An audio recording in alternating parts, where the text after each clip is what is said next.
నాలో అలజడి నాతో నిలబడి ఉండేదెందుకని,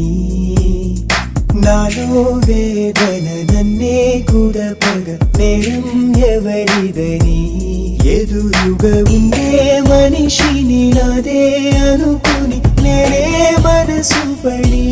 ప్రతి ఒక్క క్షణం తోడుగా వెంటే నీడగా ఉంటూ తపన పడి,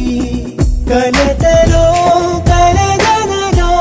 కనులకు తీరం కనబడునా, మనసుకే పని పెడితే మనిషికి సుఖం అంటూ ఉంటుందా, మిగలనా ఇక ఇలా, హృదయం కాదుగా ఒక శిల.